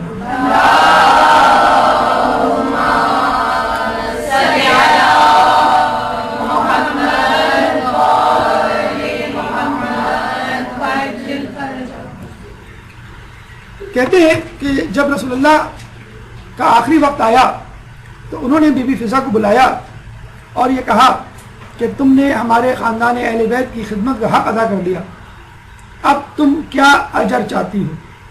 اللہ تمہاری 3 خواہشوں کو پورا کرنے کا ارادہ کر چکا. دیکھیے ہم جیسے ہوتے تو دنیا کی کوئی چیز مانگ لیتے, زیادہ زیادہ جنت مانگ لیتے. بی بی فضہ کو دیکھیے انہوں نے کیا مانگا. پہلی خواہش انہوں نے کہا کہ میں اکثر زینب اور حسین کو آپس میں سرگوشیاں کرتی ہوئی سنتی ہوں. ایک کہتا ہے میں سر دوں گا, دوسری کہتی ہے میں چادر دوں گی. چنانچہ میں چاہتی ہوں کہ میں کربلا کے واقعے تک زندہ رہوں. نمبر 2, نہ صرف زندہ رہوں بلکہ سفر کربلا میں ان کے ساتھ جاؤں اور یہ مجھے اپنے ساتھ لے چلنے پر راضی ہو جائے. نمبر 3, میرے اندر اتنی طاقت ہو کہ بی بی زینب اور امام حسین کی خدمت کر سکوں. اس پورے سفر میں جو مصائب ان پر آئے ان کو ان کے لیے کم کر سکوں کسی طرح, یا کم از کم کوشش کر سکوں اور ان کی غمگسار اور ساتھی بن جاؤں. کہتے ہیں کہ جب کسی شخص نے بی بی فضہ کی ان 3 خواہشات کو سنا تو وہ بہت ہنسا اور یہ کہا کہ بی بی فضہ تمہیں تو چاہیے تھا کہ کوئی چیز مانگ لیتی, تمہیں یہ بھی معلوم تھا کہ رسول راضی ہیں, تمہاری خدمت کو قبول کر لیا, تمہارے حق کا اعتراف کر لیا, تو تم کچھ اور مانگ لیتی. تو بی بی فضہ نے کہا کہ اگر تم میری جگہ ہوتے تو تم کیا مانگتے؟ تو اس شخص نے کہا میں تا قیامت زندگی مانگتا کہ اللہ مجھے قیامت تک زندہ رکھے. دوسری خواہش میں فرمائش یہ کرتا کہ اللہ قیامت تک مجھے دنیا کی حکومت دے دے. اور تیسری خواہش جنت, یعنی مرنے کے بعد جنت, یعنی مرنے سے پہلے حکمرانی پوری دنیا کی اور مرنے کے بعد جنت, یعنی رہ کا گیا. اب آپ خود دیکھیے, دیکھا جائے تو مانگنے والا بھی بڑا چلاک تھا, اس نے دنیا بھی مانگ لی اور آخرت بھی مانگ لی. لیکن بی بی فضہ کا جواب سنیے, انہوں نے کہا کہ یہ تینوں چیزیں تو میرے پاس پہلے سے موجود ہیں. سنیں, پہلا اس نے کیا مانگی, پہلی خواہش کا کیا اظہار کیا, تا قیامت زندگی. تو بی بی نے کہا کہ جو اہل بیت کی محبت میں مر جائے وہ ہمیشہ زندہ رہتا ہے, قیامت تک زندہ رہنے کے برابر ہے. اگر شہید زندہ رہ سکتا ہے تو در اہل بیت کا نوکر مرنے کے بعد زندہ کیوں نہیں رہ سکتا. نمبر 2, تو نے کہا کہ دنیا کی حکومت مل جائے تا قیامت. ارے سیدہ کے گھر کی غلامی دنیا کی حکومت سے بہتر ہے, اس میں جو لذت ہے وہ دنیا کی حکمرانی سے زیادہ ہے, بہتر ہے. نمبر 3, تو نے کہا کہ جنت مل جائے. تو زہرا کے گھر کے علاوہ بھی کسی اور کے پاس جنت ہے؟ جنت کے سردار یہاں, جنت کی عورتوں کی سردار یہاں, جنت اور جہنم کو تقسیم کرنے والا یہاں, تو اس گھر کے علاوہ جنت کے ٹھیکیدار کہاں؟ یہ تھا بی بی سیدہ کا جواب. ایک درود پڑھتے محمد علی محمد.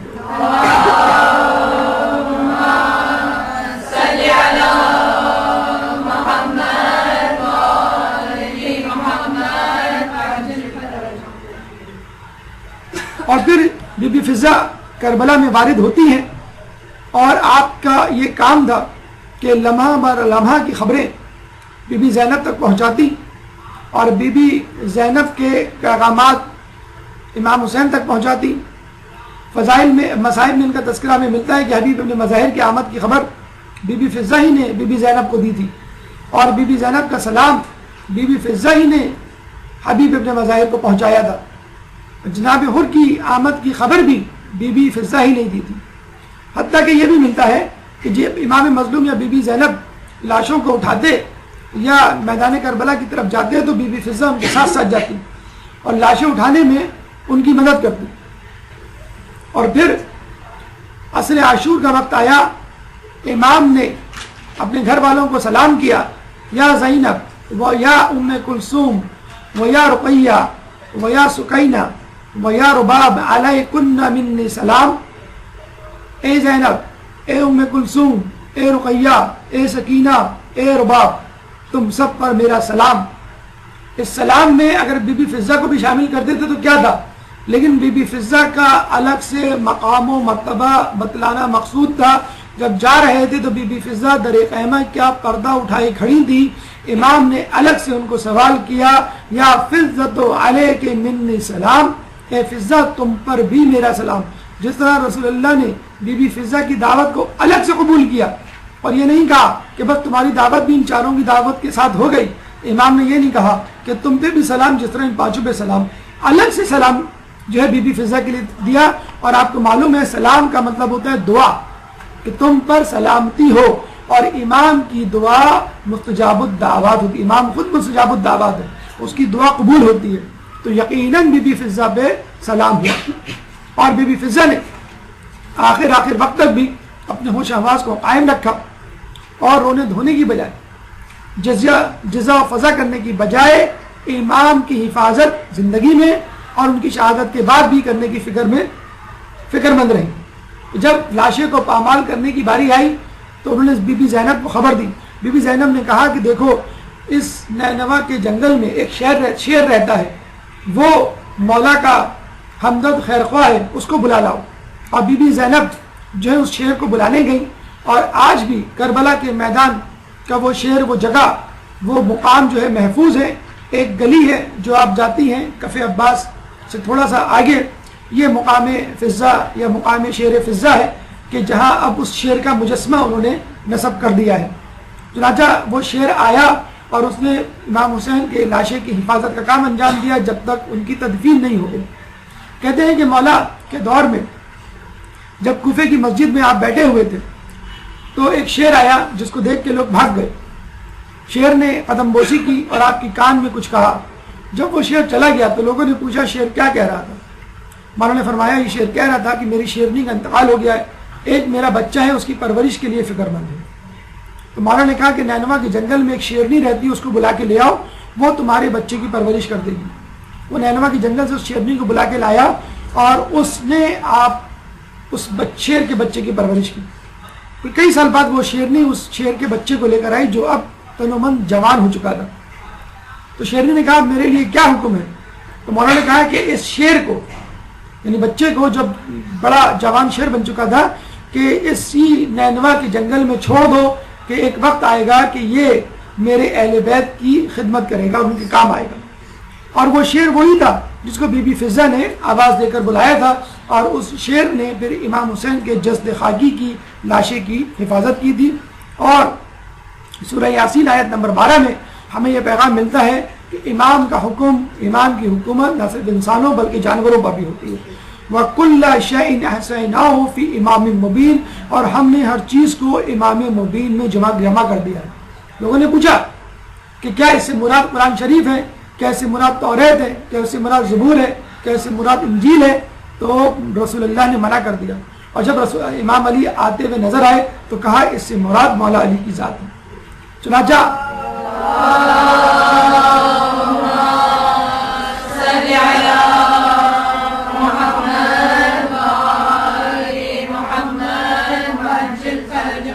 شہادت حسین کے بعد جب یہ قافلہ کوفے کے بازار اور شام کے دربار میں پہنچا تو بھی فضہ کا کردار ہم کو واضح طور پہ نظر آتا ہے.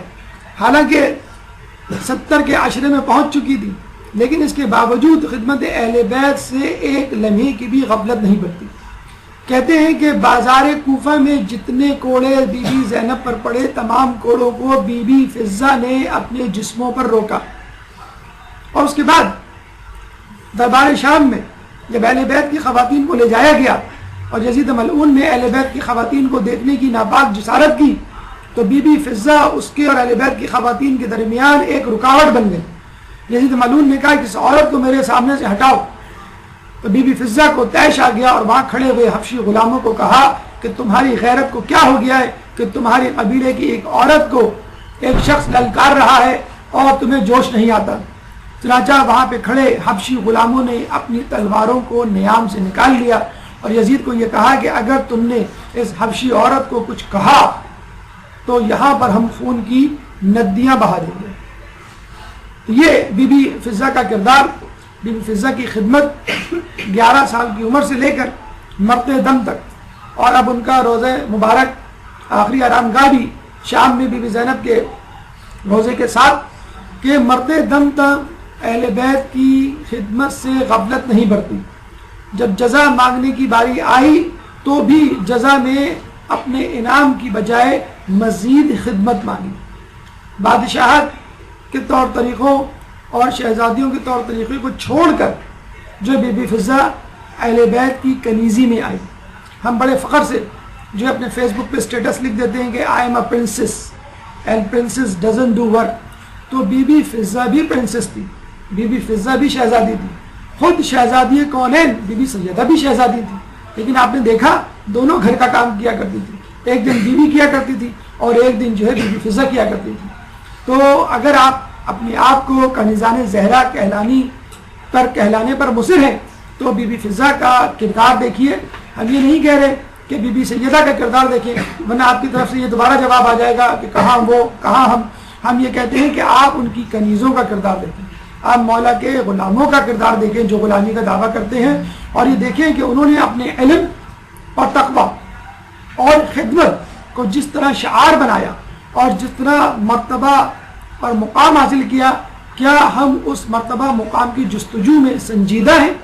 اگر نہیں ہے تو فکر کیجئے، اور اگر ہیں تو شکر ادا کیجئے۔ اللہ تعالیٰ سے دعا ہے کہ جو کچھ پڑھا سنا اس پہ عمل کرنے کی توفیق عطا فرمائے۔ اس موضوع سے متعلق اگر آپ کے ذہن میں کوئی سوال ہے تو آپ کر سکتے ہیں۔ اب سوالات بھرپور سلامات۔ برحمتك يا أرحم الراحمين وصلى الله على محمد وآله الطاهرين